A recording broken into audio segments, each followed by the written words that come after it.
Hello, everyone. Thank you so much for joining us again for another weekly wrap-up. My name is Jeremy Kronemeyer, Operations Manager for Wickham Financial Group, and I have Graham Wickham here, President and CEO of Wickham Financial and Insurance Services. Graham, what happened in the markets last week?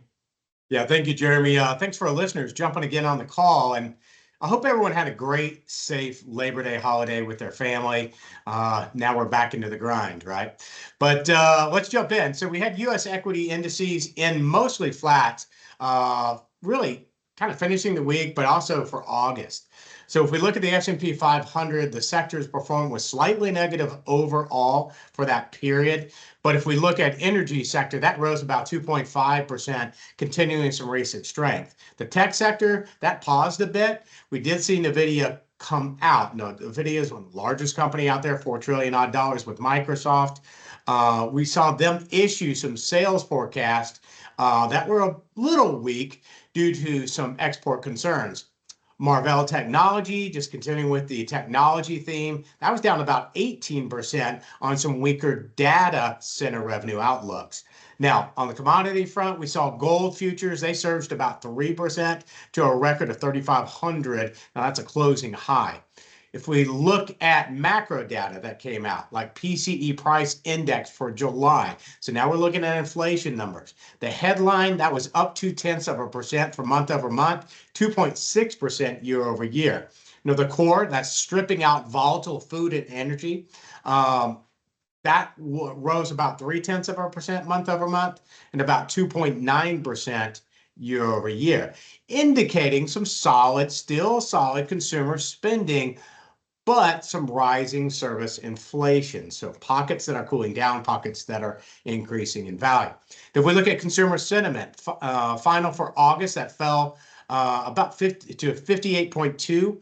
That was a rising concerns over maybe the unemployment rate that we're going to be getting out soon or coming out soon. We'll look at inflation expectations. Slightly dipped to about 4.8% for the next year. Consumer confidence that declined due to some job market concerns.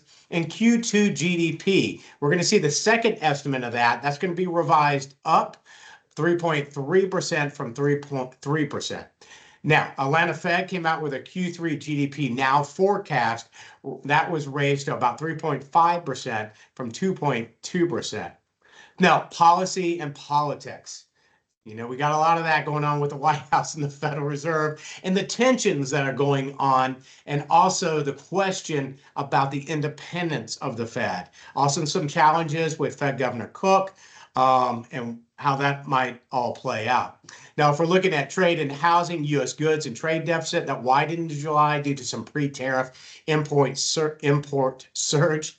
New home sales, pending home sales declined in July. If we look at the global developments, now in France, we saw President Macron. We are having a call, or they're having a call, or trying to push a call through for confidence vote for September 8th, causing some volatility in their markets. Germany CPI rose about 2.2% year over year, but their core inflation is still at 2.7%. The ECB minute showed some division over inflation outlook. Australia's CPI jumped about 2.8% year over year. That was from 1.9%. And Japan's Tokyo inflation slowed to about 2.5% year over year, and that was from about 2.9%.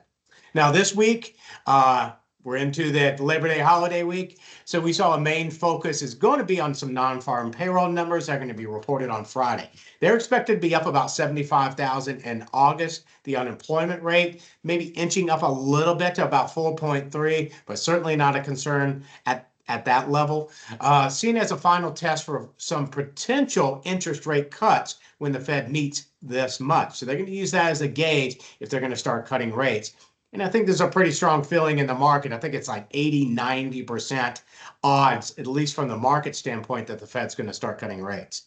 We'll just have to see if that follows through that way. Other key U.S. data releases, we'll look at the ISM manufacturing service PMI numbers, factory orders revisions to Q2 productivity, and unit labor costs. We got the FOMC members speaking. They're scheduled throughout the week.